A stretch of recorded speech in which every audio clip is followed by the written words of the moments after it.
Hello, everybody. Welcome to another NFA live show. So today there's a couple of things going on. There's this thing called Bitcoin, and it looks like it's just passed over 98K. So we're going to talk about that. We're going to talk about strategic reserve. We're going to talk about 4-year cycles.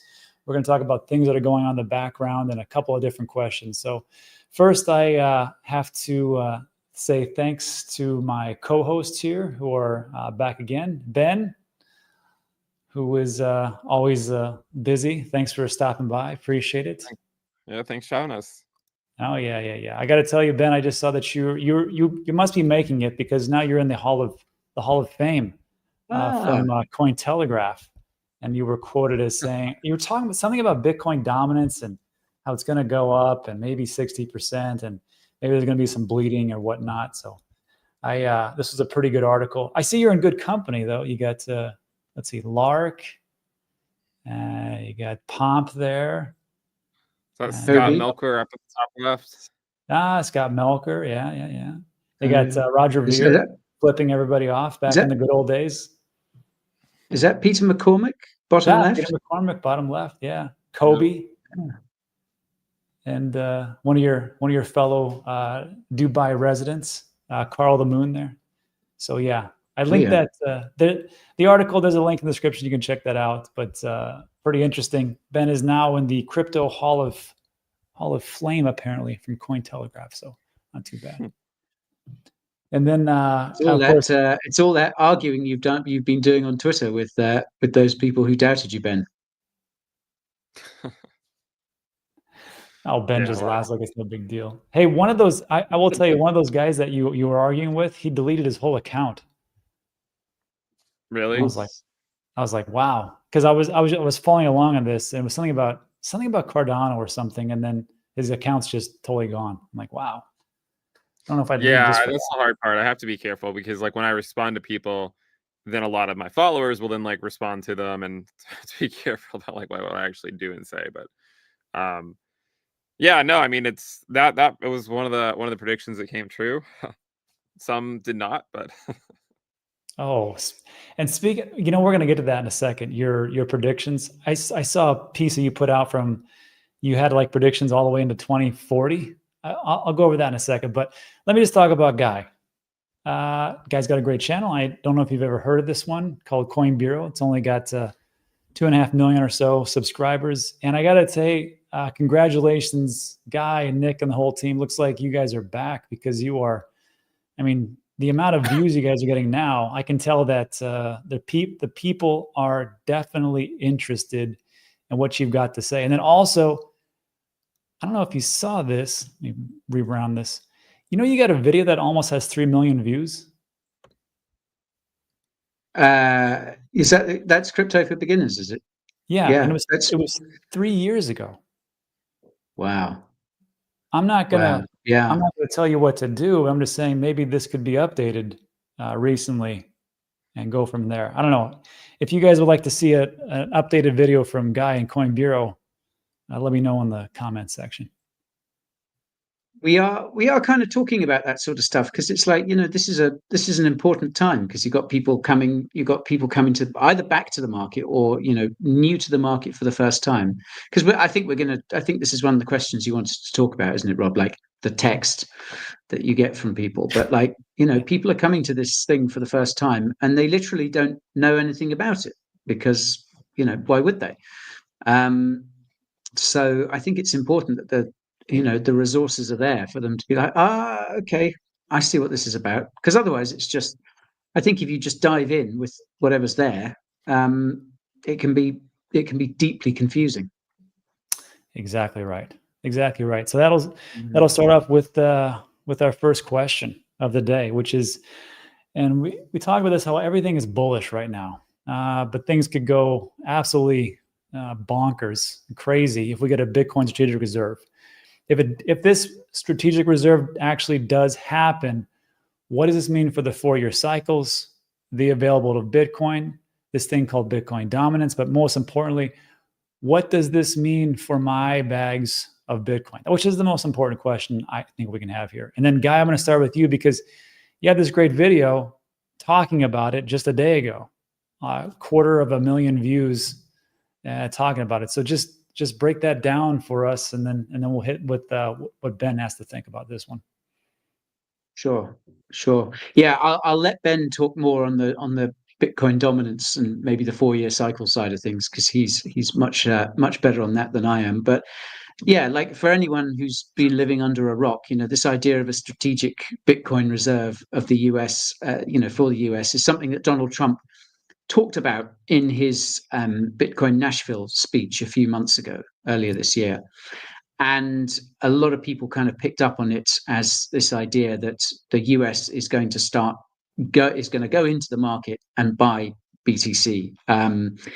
And the number that's been getting sort of kicked around is 1 million BTC over the next 4 or 5 years. Now, as I recall, Trump was a little bit sort of, I think what he said can be interpreted in a number of ways. And some people pointed out at the time, and have pointed out since, that what he could have been alluding to was the fact that he wouldn't, under his watch, the US wouldn't continue selling the Bitcoin that it already holds. It already holds somewhere in the region of 200,000 BTC, that most of which I think is stolen, seized from Silk Road. And obviously, we've all been familiar over the past few years, the occasional sort of price panics when the US starts selling Bitcoin, and the price takes a dip before rebounding. However, some people, namely Cynthia Lummis, have taken this kind of a lot further, and have actually Cynthia Lummis, the Wyoming senator, has tabled a bill for the US to actually establish a reserve, to actually go and do this, and a reserve to back the dollar in the same way that the US has and other countries have gold reserves. So that's the proposal on the table. And like I say, it's kind of open to interpretation what Trump meant. Did he mean they would actually go in and buy it, or was it just like he's not going to sell what they've already got? Either is bullish. Not selling what they've already got is bullish. If they go in and buy it, if they do establish a Bitcoin strategic reserve, I think you honestly have to say probably all bets are off in terms of where the Bitcoin price can go from there. And I would think we would probably be going into super cycle territory there, because suddenly this is something that not only we know that retail investors are racing to get their hands on it. We know that institutions are racing to get their hands on it. We know that we have these new vehicles, these ETFs, that make it easier than ever before to own Bitcoin, to invest in Bitcoin.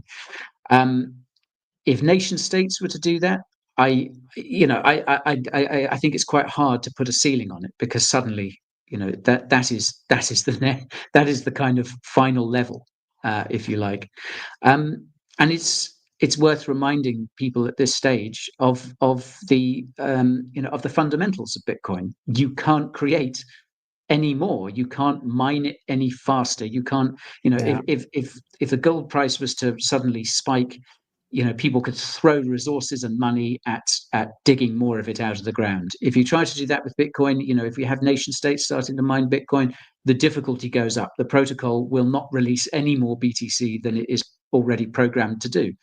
And 21 million Bitcoin, which is the protocol limit, that is not enough for every single dollar millionaire in the world to have one, to have even one. So that's how scarce it is. So I think, a strategic reserve is bullish and then some. Yeah, I gotta agree. And then we talk about as far as the finite supply and just how little there actually is. But I think the people that are getting in here early, and let's be honest, I mean, like, you guys got in before I did. I got in around 2017, and you were a little bit before that. But then the people right now, and the governments and the institutions and the corporations that are figuring out, they're the ones that are going to be early and looking back 23. Like, look at this one. This is from Bhutan. It's in Southeast Asia. It's in the Himalayas and Himalayan mountains area. And it borders on China, but they just have been mining Bitcoin, and they have $1 billion worth of Bitcoin, it's 34% of his total GDP. And that's just one example. So like, if we get a strategic reserve, I mean, how crazy would that be? Essentially, we have nation states of Michael Saylors just buying and holding and never selling. And then what happens then? It's just a supply and demand. I got to tell you, it's not something I had on my bingo card, but I will take it. So Ben, what do you think, man? I mean, yeah, I mean, even with the sort of the cycles and the 4-year cycles, I think at the end of the day, we always have to remind ourselves that all models are wrong eventually, right? And I mean, I think, you know, as long as you have models that are useful for a time, I think that's what makes them successful. But I mean, at some point, things will probably change. Will that be this cycle? I don't know. I feel like my brain would say to just defer to the 4-year cycle, you know, and you know, by the end of 2025, I have to imagine, you know, it might just simply feel like there's nothing that could possibly go wrong, but that's normally when things do start to go wrong, sort of the end of the post halving years. And you know, it could be one of those things like you know, maybe they don't start buying Bitcoin for the strategic reserve by that point, and then the markets then decide to correct for a year. But you know, I mean, but again, I mean, as I've said before, right? It's okay to save stuff for the next cycle.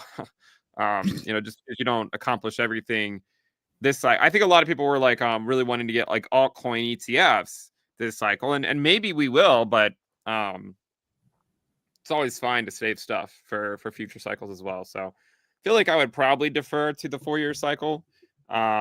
As far as Bitcoin dominance, because I believe you asked me about that. I've heard of it. Yeah.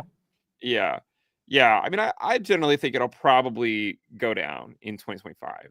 And you know, it was actually maybe the base case should be it'll top sometime between now and the second week of January 2025. It was actually the second, I think it was like the first or second week of January 2021 when it topped last cycle. So right. I could see that happening because the second week of January will be exactly 1 year after the ETF launched. And so I feel like that's going to be my base case right now. Is like, I'm open-minded to it topping before then, but you still got QT, right? We still haven't seen the Fed pivot to QE yet.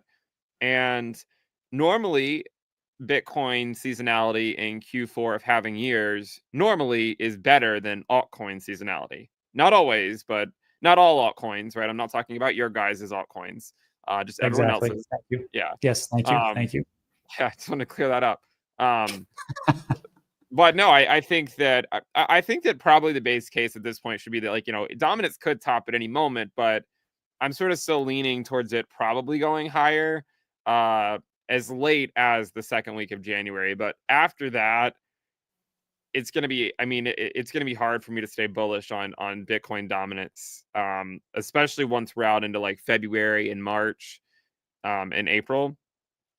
It just seems like it seems like some of the previous tailwinds for Bitcoin and Bitcoin dominance could become headwinds for it, right? Like, you know, obviously Bitcoin is outperforming basically the entire altcoin market except for the ones you guys own.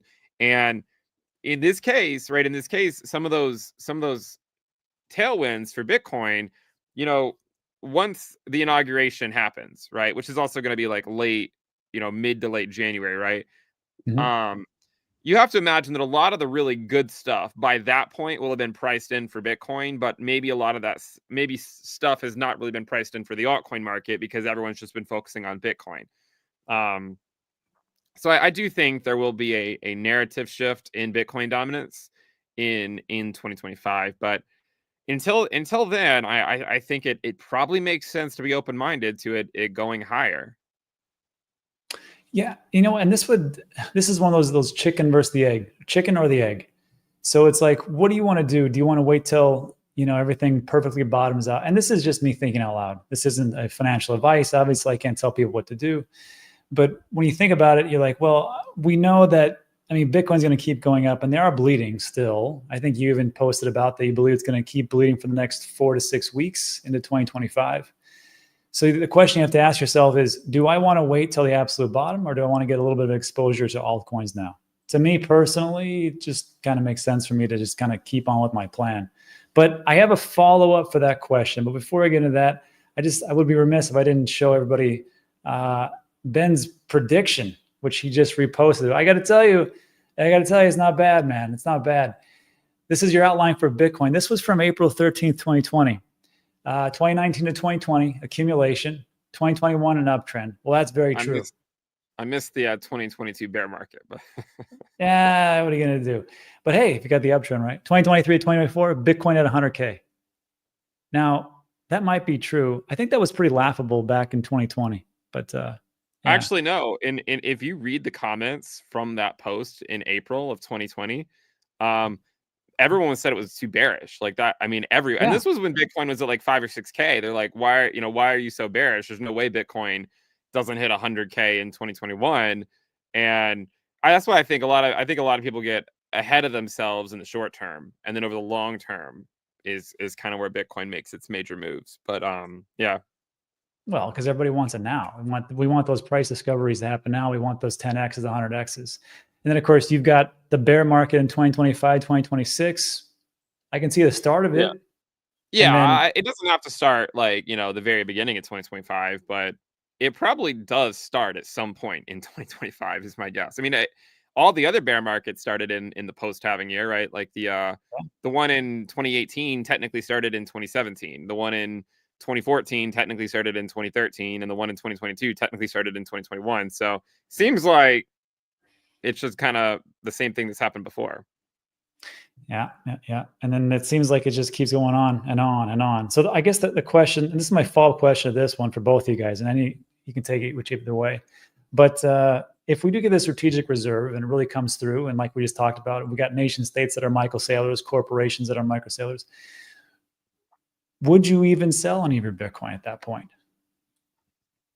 And I think it's a personal discovery, personal answer. But if you knew it was going to go up to, like, let's just be honest, it goes up to that 500,000 mark because of this, would you consider selling it this cycle? I sell some Bitcoin every cycle. No. Okay. Guy, what do you got? I'm not selling anything. Bitcoin. Well, I will be selling altcoins. I'm not selling any Bitcoin. Fortunate. I mean, I'm lucky in the sense that I don't have to, and I think that's an important thing for people watching to remember. Everyone's circumstances are different.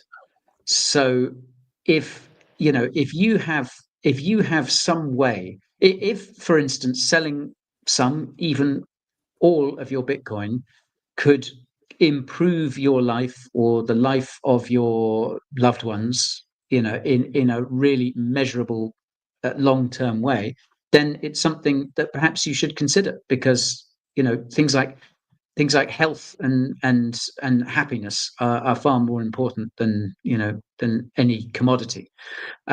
So that's something to bear in mind. Like I say, fortunately, I'm not really in the situation of needing to sell Bitcoin at the moment, so I have no plans to sell this cycle, or indeed the next. Certainly not for the foreseeable future.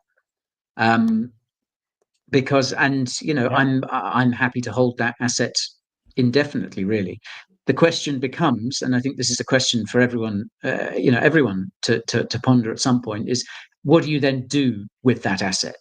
Do you just let it sit there and keep on accumulating, which is definitely one option, or do you put it to work? And do you borrow against it? I mean, this is what the super rich do. Buy, borrow, die. They take out loans against their Bitcoin. Plenty of people are doing that already. Whether you believe in that approach is kind of on you, but that's one option for people. Certainly one option that a lot of people are using.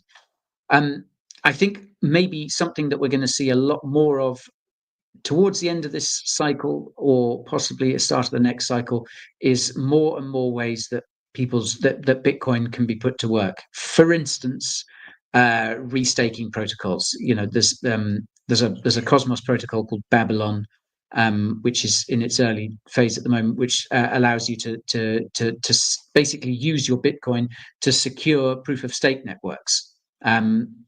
Now, obviously, there's risk involved with that, but that could be one option for people to earn a yield on their Bitcoin, because that's what I think that's what a lot of people, and especially TradFi, really want. They want something that they can earn a yield on, passive income. That's catnip for a lot of people. So it'll be really interesting to see what solutions come up, allow people to do that in the future, or whether they should do it. That's another question entirely. Yeah, three things. First of all, the project, the company, the corporation that figures that out is going to make billions upon billions of dollars. And then the second thing is I will wait for you and your team to put out a video on the restaking, especially Babylon, because I don't want to do anything with that until I get a bunch of information, because I've already gone down those paths and didn't really work out too great for me, Celsius Voyager. And then lastly, I will say, and just to piggyback on what you talked about, you have to understand, sometimes you are in a bad spot and you got to sell some Bitcoin. And that's why, like, people like Germany, they've got to sell. They had to sell their Bitcoin because, as far as like the contributor to the EU, they are the top dogs. And just because they sold and they missed out on $2 billion, don't fault them. They have to pay the bills. And that's really what it comes down to. So I want everybody to moment of silence for Germany. What's German for epic fumble? Anyone? I have to look it up. Any German speak? No, you're right, Rob. They may well have been forced to, but yeah, I mean, there's a lesson if ever there was one. Yeah, I gotcha. Yeah, for sure. Ben, anything to add on that one? Because I know you got. Yeah, I see a chart coming in here. Yeah, I mean, I would defer to this. The current risk for Bitcoin, the model that I use to buy and sell is 0.637. So the general idea is buy in the blue. So like isolating 0 to 0.2, buy there, and then sell a lot when it gets up into the higher risk bands. We haven't seen that yet. The highest we've gone so far this cycle is 0.7 to 0.8, which was back over here in March of 2024. So that's what I use. I think I think the danger is that, first of all, I think it always makes sense to own some Bitcoin, right? I think that you could easily make that case that, like, no matter what, it makes sense to have some. First of all, because even when there are bear markets, Bitcoin shows us time and time again that it will eventually recover. Like, even when it seems like it won't, it still eventually recovers. And so, as long as you can weather that storm. But the other reason is because, again, as I said earlier, right? I mean, all models are wrong, some are useful. And, I don't want to be the schmuck that has no Bitcoin because my model told me to sell all of it. So I would say, I do sell some each cycle when it goes into the higher risk bands, because we're usually only there for a few days in the cycle. And it's basically when we reach the point where everyone's like, I can't possibly imagine it ever going down again, and that's normally where you want to take some profits. And by the way, some of the reasons to take profits on Bitcoin is to, and I know this is sacrilege to suggest as the Bitcoin dominance guy, right? But the reason is because in the post-halving year, normally the altcoins outperform Bitcoin. So right. I mean, if you follow the sort of the Bitcoin only strategy or Bitcoin heavy strategy until dominance tops out, then at some point you basically have to use, if you want altcoins, unless you're going to go buy it with US dollars, but if you just stayed Bitcoin heavy, you have to, you have to use your Bitcoin to buy those alts if you want to get them. The point, I mean, the whole strategy behind, you don't have to, right? You can always use US dollars, but the whole strategy behind Bitcoin dominance is just stay Bitcoin only, essentially, until dominance tops out, which is not normally till the early part of the post-halving year. And then you use the Bitcoin to then buy the altcoins, right? Instead of dollar cost averaging, I guess it's called Bitcoin cost averaging, right? Where you use you use Bitcoin to get into some of those some of those altcoins. But I mean, again, like I even in those scenarios, I still think it makes sense to stay majority Bitcoin in your portfolio at all times. I mean, I've been 99% Bitcoin for the last 3 years, and only recently, like very, very recently, I started to hedge with ETH. So now I do have a small percentage of Ethereum now, but I mean, even then, I mean, ETH Bitcoin was putting in new lows yesterday, right? I mean, it was at what, like it hit 0.031 yesterday. So, I mean, it just goes to show you that over the last 3.5 years, there was really never a great time to trade your Bitcoin for ETH, right? Because ETH Bitcoin just kept on going lower. I think that'll change next year. I do. But yeah, I think those are the reasons. If you want to occasionally take on a little bit more risk in the altcoin market, if the Bitcoin risk level is like 0.8 or 0.9, history shows we're going to get a big correction from that level. I don't really care what the narrative is going to be at the time. I just know that that's what history would show.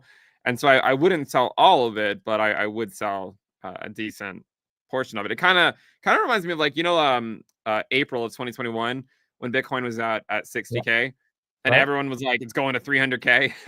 Oh yeah. I mean, everyone was calling for 300K back then. And the risk on Bitcoin back then hit like 0.95 or something. And I remember feeling like, and I sold a lot at 58K, and then I felt like an idiot for 2 months because it just kind of kept slightly going higher. But then by June, it was like, all right, Bitcoin dropped 50%. So yeah, that's something But probably like that'll happen again, where it goes up to a high risk level. Everyone thinks it'll never correct again, and then we get, everyone gets sort of wiped out, and then we go back up again. so isn't that the thing about with all of us? Like, even everybody who's watching this video, like they'll sell something and then they'll see it go up and they're like, damn it, I knew it, just because. But like Ben just talked about, and I know guys done the same thing because I've done the same thing. As soon as you sell, that is dead. The rest of that stuff is dead to you. You never look back. Because if you keep looking, you're like, oh, well, now it's going to go up. It's going to go up. At some point when you take those profits, if you keep looking backwards and then saying, okay, I'm going to keep tracking this, you're never going to be happy. And it's just a miserable existence. So sell and move on. And that's pretty much it. Because don't do what everybody else does, which is like, oh, I should have just kept it. But remember, Rob, what I said 3 years ago, that by the end of this Bitcoin dominance uptrend, everyone's going to be a Bitcoin maxi, and they're never going to think the price is going to go down. And here we are. Sure enough, it's the end of 2024. Everyone's becoming Bitcoin maxis and saying the price is never going to drop again. Yeah, except there is one thing that you did say, and Guy can agree with this, is you're gonna pivot away from the Bitcoin maximalism and start talking about altcoins, and the Bitcoin maxis will hate you. So you're never in compliance. Yeah, exactly. They already did. I was doing a space one time and someone came on. I don't remember who it was. It was Bitcoin maxi, and I think he liked following me up until that point, and he's like, wait, why are you talking about owning ETH in 2025? Like, what are you talking about? I was like, well, I mean, normally ETH outperforms Bitcoin in post-halving years. And he immediately left the space I was doing and started his own space just to dunk on me. Dude, it doesn't matter. It doesn't matter. All right. I mean, we'll touch back on this, I'm sure, in the comment section as people fight against it, but sure. So before we move on, well, I should say moving on, I'm a little bit concerned because, just like we talked about, back in April, everybody was so bullish. Right now, everybody's so bullish. Nothing's going down. It's going up forever. Strategic reserve. Here's Trump. Here's Congress. What did I miss?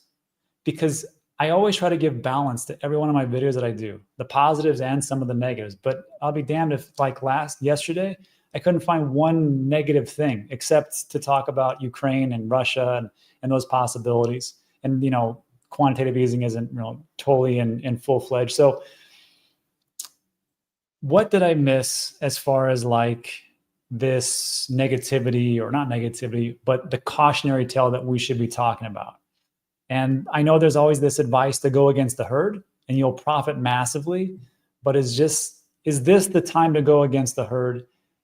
So 2 questions. Is this time to go against the herd? And did I miss something as far as something we should be talking about as far as bringing things down? And Guy, if you could, because you're up on everything in the news, I'm going to start with you. And what did I miss?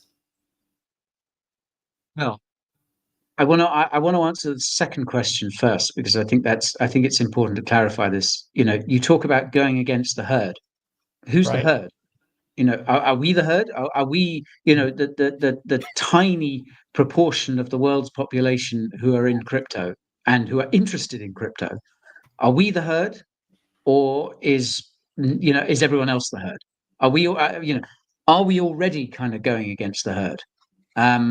Dave That's Ramsey what I. is the That's herd. what I. Dave Ramsey's the herd. Yeah, Yeah, we're going that's a good against Dave point. Ramsey. What could possibly go wrong?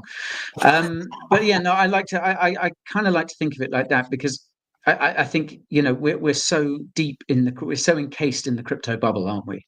Yeah. And we think that everyone must be thinking like us. And as Ben has kind of pointed out with his, with the charts from his website and everything like that, until very recently, people just weren't paying attention. And I think probably they're still not in any sort of sizable number paying attention. We're so niche. What, Yeah. $3 trillion, we're not the herd, everyone else is the herd. But I do take what you're saying. It's that kind of thing. I look at the fear and greed index and I see extreme greed, and I think of Warren Buffett saying, well, be fearful when others are greedy, and greedy when others are fearful. And I have sort of thought, well, yeah, what are we missing here? And again, I mean, I guess like you, I kind of come back to Ukraine at the moment, because that is obviously with Russia changing its nuclear doctrine and things like that. That's scary stuff. Like you can dismiss it as saber rattling, which I think it is. I sincerely hope it's just that, but it's still scary as hell. You remember what a dangerous place the world is. So there are, but I mean, geopolitical risk is something that we kind of that we have all the time. So maybe the thing that we need to be scared, I guess, really the thing that we need to be scared of is the thing that no one is thinking about. Perhaps the black swan, the proverbial black swan, that no one sees coming, that is very, very rare. I mean, we've just done a video about Trump's economic policies, and for that we kind of revisited what happened in his first term. And when he took office in 2017, the US was on the back of, I think it was an 11-year tariff shock, an 11-year streak of growth. This is post 2008. It went on a tear. Everything was just growing and growing and growing. And then what happens? The pandemic, and suddenly everything changes. And we're still kind of dealing with the fallout from that. So I mean, I don't want to sound like a doomer, because like this is a constant state that we live in. That something big could happen tomorrow that just no one is seeing. In terms of reasons to be bearish on Bitcoin and kind of bearish on the wider crypto market at the moment, there's nothing that really springs to mind. And I kind of feel, when I start thinking about that, I kind of feel it's like, well, we've had 4 years of extreme bearishness. We've had 4 years of a US administration that is objectively hostile to crypto, and as we're learning more and more, has been working heavily, things like Operation Choke Point 2.0 and things like that, working hard behind the scenes to undermine the industry, to debank it. So I feel, at the risk of the risk of real famous last words, I feel we should enjoy this moment in the sun. Sure, there might be something lurking in the deep that we don't know about, but yeah, at the moment I kind of feel it's looking pretty good. Fingers crossed. It's looking pretty damn good. Okay, that was a great one. I never thought of it that way. We essentially are not the herd. The normies are the herds. We'll get to that. We are a bunch of oddball people on the internet getting excited about this weird money, who most people think are either sociopaths, insane, obnoxious, or a mixture of all three. This is a really niche thing. Most people don't know what it is. They think crypto people are weird. They think crypto is the devil's work. So yeah, we're the not the herd. They are. Yeah, exactly. Wait till we start cramming that down everybody's throat on Thanksgiving. All right, Ben. So what do you got for what did I miss as far as negativity, or am I just thinking of it too much?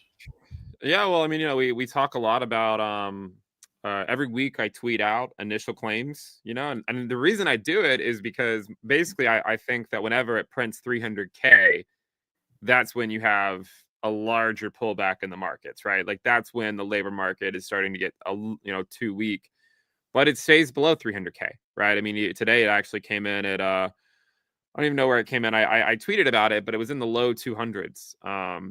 And so I suppose that is probably like the place to look if you're going to look at anything. I mean, initial claims are still really low, though. I mean, that's the thing I watch for any sort of like bellwether as to where the labor market is headed is the initial claims data, and it just continues to stay low. I do think I mean, the reality is what Guy said is kind of true. I mean, like, you don't want to sound like a doomer. If you talk about anything negative, you'll be painted as one. And the reality is in the markets, there's always something to worry about, right? I mean, and that's why they call it climbing the wall of worry, right? That's why everyone who's invested in the stock market for a long enough time, they call it climbing the wall of worry, because there's always something to worry about.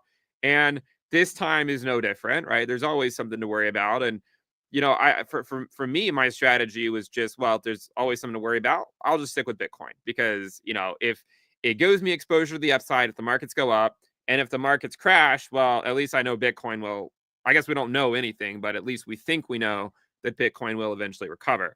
So I guess the one thing to watch for in December, and again, it's probably one of those things that if the market is spooked, it'll be like it got spooked in August, right? So in July and August, we had the uninversion of the 2-year and the 10-year yield. And the market got spooked back then. That was when the SOM rule indicator triggered. We are only about 12 basis points away from the 3-month and the 10-year yield uninverting. So that's probably going to happen at some point. And my guess is when it happens, you're going to see all the headlines once again, right? Of, this is a harbinger of a recession when the 3-month and the 10-year yield uninvert. And it usually is, right? And we probably do get one, but you have to remember that just because they uninvert, it doesn't always mean the recession is there immediately, right? It could still be, 3 months away, 6 months away. I think there's been times where it was still a year away. And obviously a lot can happen in crypto in a year, so yeah, I think that's probably something to think about, and to say, well, that's probably where the issues could come in. I think, and look, MicroStrategy has been incredibly impressive. Like what Saylor has done for the space True. is incredible, right? I can't really think of many people that have done more for Bitcoin, especially in the last 5 years, than what Saylor has done. I mean, not only buying Bitcoin, but just sort of educating people about it, right? And also sticking through it, even when it seems like it could, as he said, I mean, they were ready to ride to zero, right? But with that said, I look at a chart like this, right? If you throw it up, I look at a chart like this, I'm just like, all right, like, what are the chances that in 2 years we look back and we think to ourselves, how did we miss it? And again, I'm not saying that like MicroStrategy has to die or anything like that, but there is a reality of like there's these boom and bust cycles where we get a little bit ahead of ourselves, and then the market corrects for a while, right? And so, I look at it and I'm like, I don't know how high it's gonna go, and I'm certainly not gonna stand in the way of it. But I look at a chart like this, and this is probably one of the reasons why in 2025 I expect altcoins to start to outperform Bitcoin, because I almost wonder if some of the prior tailwinds for Bitcoin, like MicroStrategy, might become headwinds, because then people start looking at this chart and they're like, well, how can it do this forever, right? You know, how can Yeah. it go up like that forever? And that, you know, what was once a tailwind for Bitcoin and Bitcoin dominance might turn into a headwind. Again, it's important to remember that the markets, you know, sort of the dynamics of the markets do change. And, you know, just because it was bullish for a while doesn't mean it's going to be bullish forever. And it's probably one of those things where if it does become a bearish thing, it'll, you know, it'll just be bearish for about a year or something. Kind of like it was in, you know, in prior bear markets, right? Whenever that, if it's, let's say it starts later on in 2025. But, you know, that's probably what I would be looking at. You know, you have the yield curve uninversion process taking place. And then you have, you know, some of these stocks are just going absolutely insane right now. And, you know, I know a lot of people who have lost a lot of money trying to short MicroStrategy, right? I mean, it's a great way to lose a lot of money. Because again, like these things can go on far longer than anyone expects them to. So I would point to that. I mean, my guess is that in a couple years it all looks obvious, but that doesn't mean that things can't go higher between now and then. Oh, that's the big thing. People already think they missed it, and they haven't missed it. It's just that they just got to pick it up right now. Which I guess leads me to one of our last questions, which is: you get the text, you get the call, you get the family meetups at Thanksgiving. Hey, man, what's up with this Bitcoin thing? How do you answer that, especially right now? So anybody can take this. Well, actually, whoever wants to take this one first. I got two. So there is Cool. one guy. He texts me. I was looking at this. He texts me every time something's happening, right? And he texts me February 28th, and then Bitcoin hit its local top. What was it, like 3 weeks after that? I think it was like 3 weeks later. So he just texts me last week. So I'm like, all right, mentally, I know that I mean, at least for a local top, it's probably coming, you know, within, I would say by the second week of January at the latest. So that's one thing. The other thing, I actually text some of my friends. So I'm on this like thread with, you know, some of my friends in the area, and I text them last night, and I was like, guys, am I the only one that sees Bitcoin at 95K? You know, and I mean, none of them are crypto people, right? None of them. Not a single response. Like I've still looked at it this morning. Not a single one of them has responded. So then I'm reminded, you know, even now, like even when it feels like everyone's already on board, like there's so many people out there that literally just have no interest in Bitcoin or crypto or anything like that. And you know, maybe they'll eventually get interested just by, maybe not on purpose, but maybe because, you know, their retirement accounts, that ends up being some Bitcoin in there because that's what they are diversifying into, like whether they know they're doing it or not, you know. What if their like financial advisor calls them up and goes and says, hey, you know what, we're thinking about putting some new allocations, and there's this thing called Bitcoin, don't know if you've heard about it, but we're going to do like, you know, 0.5% or something. Then all of a sudden we get the calls. I think that's what it is. Right. But that could still be a while. I mean, that could still be 6 months from now, a year from now. Like, I don't know how long it's going to take. Well, I mean, golly, I mean, think about that. What's the price going to be in 6 months or a year? I mean, gee, I mean, we front run everybody. We front ran it. So congratulations, everybody watching this video. We front ran governments. We front ran nations. We front ran all the experts out there. It's just amazing. I'm not going to pat myself on the back. Anyhow, Guy, what do you got? By the way, Rob, you I mean, you got to be ready to jump in the pool at a moment's notice, you know. Oh my God, have you seen somebody? Yeah, well, yeah. I mean, I made this promise for 2 years. Not forgetting. Yeah, well, I got to just whip out the old Speedo and ready to go. All right, Guy, what do you got? People in crypto have very long memories, Rob. You can... I talked to we know don't forget in the Twitter account. It's awesome. So anyhow, what do you got here? I mean, because you really dig into it with Coin Bureau and all the things you do. So how do you handle the call? Do you say like, yeah, or you just don't even get into it? I mean, sometimes I'm sort of tempted to reply and go, well, you know, I could tell you a bit, but there's this YouTube channel called Coin Bureau. You could check them out. They do quite a lot of videos about this sort of thing. If you can ignore the irritating prick who presents most of them, then you should actually learn quite a lot. No, it's I do. It's odd, like. Yeah, because it does make you realize. I've actually had someone forwarded me on a text today that they'd been sent from someone, someone in their 60s or 70s who they hadn't spoken to for ages, and were just like, yeah, and from what I read, it's like they really do know nothing about it. It's completely new to them. And again, it goes back to what I was saying earlier about, we're not the herd, they are. So it was a good But if point. someone asks me, yeah, if someone asks me for advice, I say, like, look, the best way to you can't hope to get anywhere close to understanding this stuff unless you own some. That's the first part of it. So go and download Coinbase or Kraken or whatever exchange is available to you, and buy some Bitcoin, and then you're in. And like, until you actually own some, until you've played around with Coinbase, you don't have to spend a lot of money. It could be it could be $10. But until you've sort of dipped your toe in the pool, you won't even begin to understand this. And then it's go from there. And then like, learn everything you can about it. Start with Bitcoin, because you have to get it. That just leads you down so many paths, and that's important if you're going to be buying and investing in it.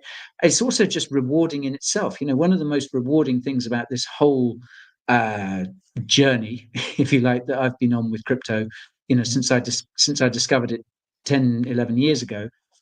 It's just like, it's led me down so many interesting paths. I've read so many interesting books. I've listened to so many interesting people. You learn about wider economics. You learn about macroeconomics. You learn about how money works. The journey itself is almost as important. The knowledge that you pick up, but you have to start with Bitcoin. Yeah, that's a big, it's a big statement, because did anybody here know like where inflation really came from? Would anybody know what we were talking about is the 10 and 3 and yield curve inversion? No, we never would have known that. And we wouldn't have known that unless we got into this. And then just to answer the question, look, we are 2K away. And at some point this will actually happen, where I will jump into this pool, but it's not going to be today. Maybe, I don't know, maybe in a couple of end of this week. I have no idea. So we'll see how it all works out. And the last question would be this. We talked about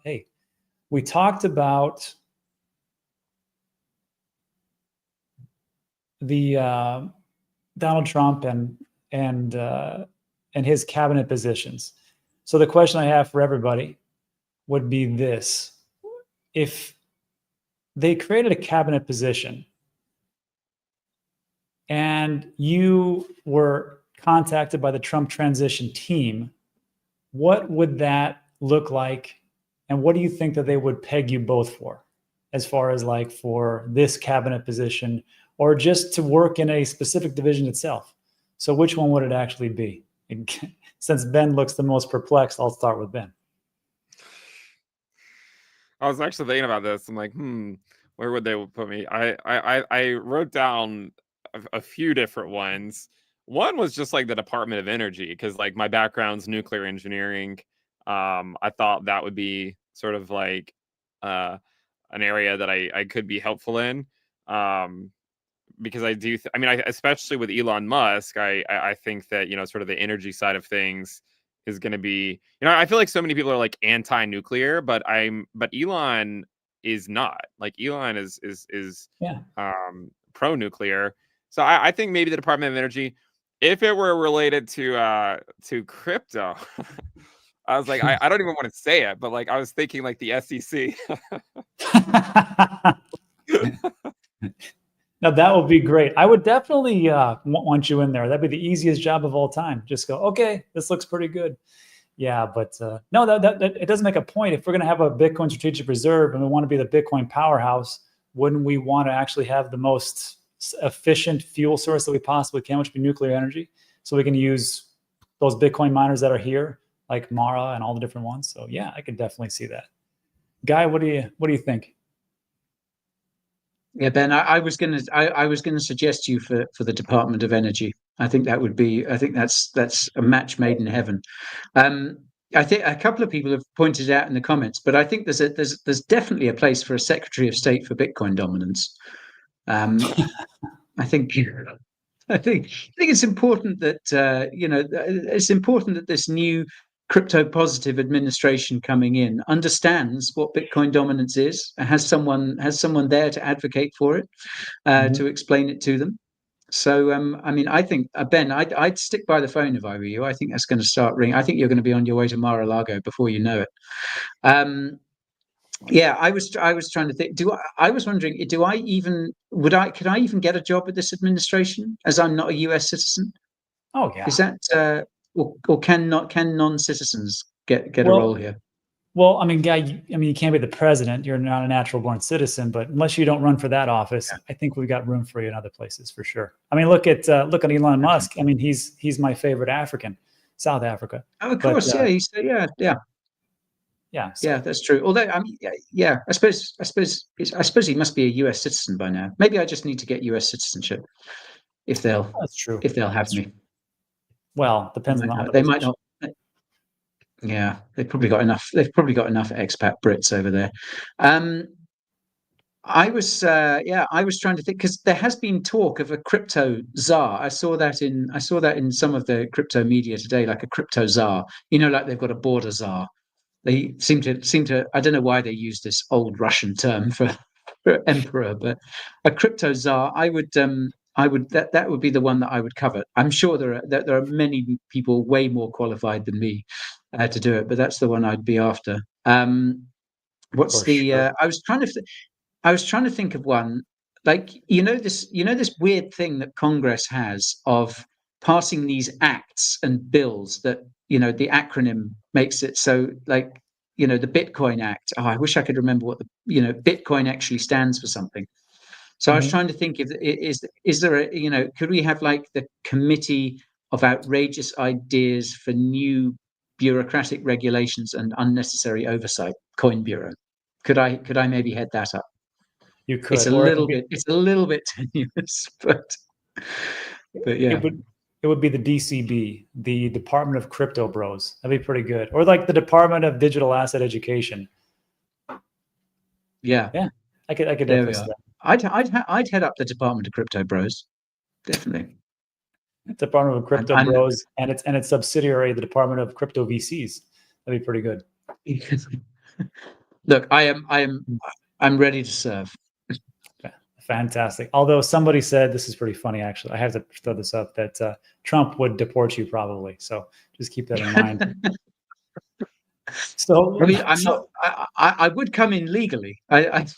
Okay. See, that's all we're good for. I personally think like this. If and these are all great answers. If they have a department for me, it would just be this: the Department of, you get Bitcoin at the price you deserve. And that would be it. It would just be me just taking phone calls of people crying to me going, I should have got in before 100K.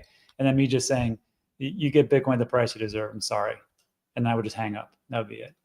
So that's it for today's show, everybody. Thanks so much for tuning in. Now there's a couple of questions and we'll go over that and then we'll get out of here. We're coming up on an hour quickly.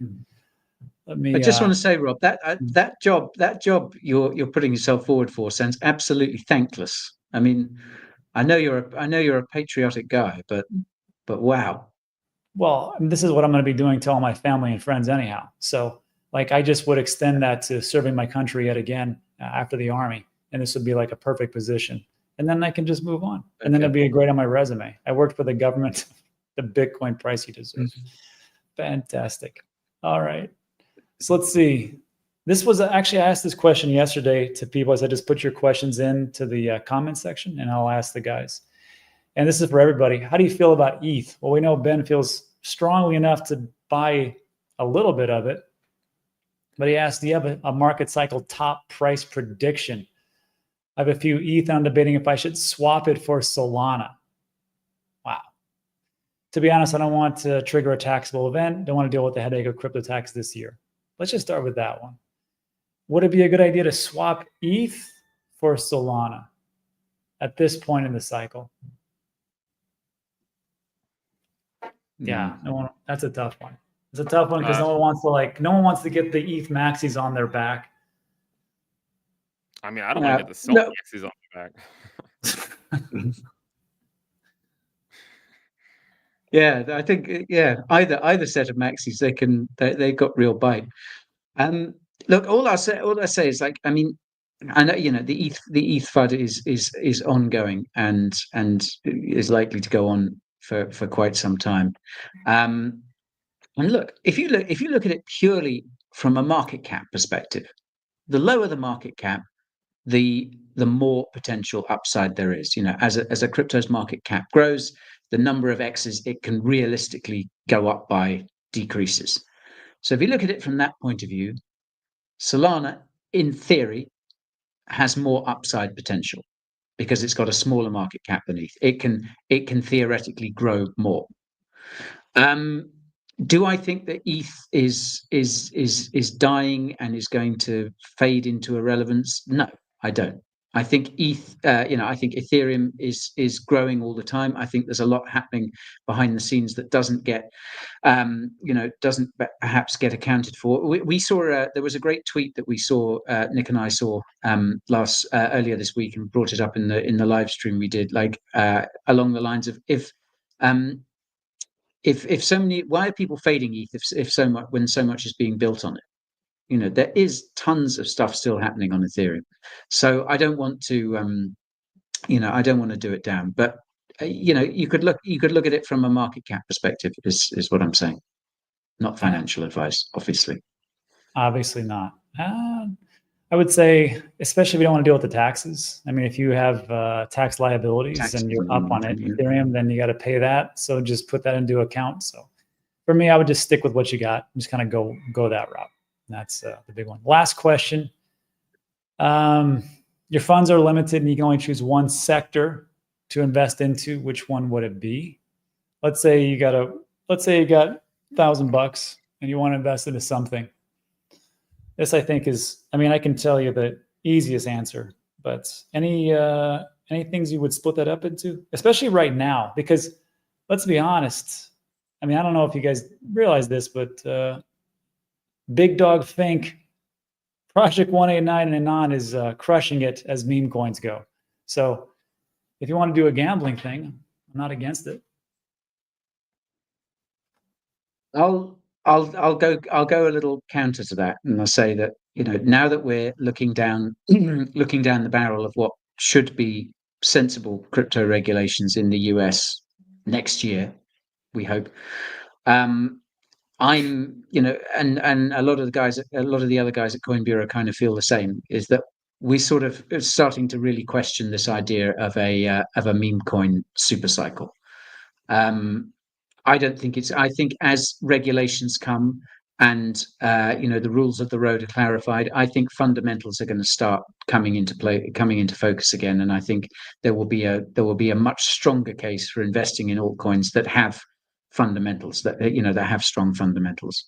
I see that. Yeah, I mean, like Deepin, I think, is a great sector. Peak is a really interesting project. Something we invested in, and I hold some Peaks. So, but yeah, ditto. You could buy BTC would be fine as well. It's a lot of it's to do with your risk tolerance. I think if I had to name two sectors, I think Deepin is one that I'm really excited about, and I think we could see some genuinely useful breakout projects in that sector, and I think gaming as well. I think gaming's going to have its moment.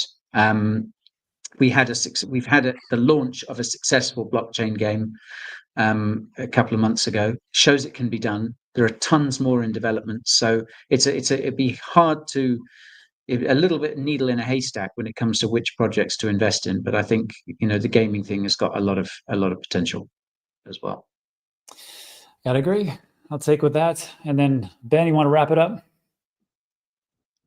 I mean, Bitcoin. I don't have to. You know, you can actually, everyone always gives me a hard time for Bitcoin dominance, but you can buy Bitcoin. There's a ticker that does track Bitcoin dominance.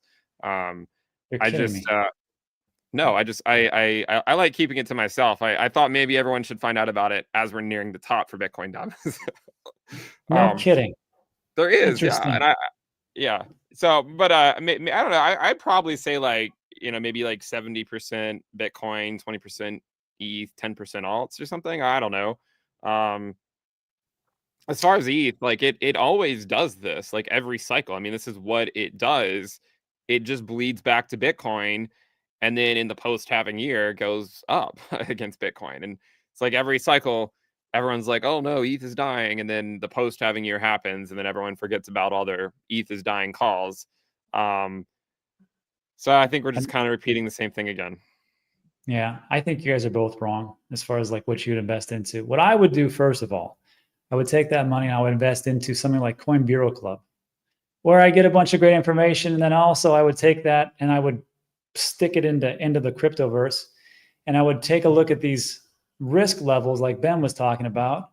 And then you can do these things called dynamic DCA. That's what I would personally do. And then I would get into like crazy meme coins because I'm a gambler. That's it for today.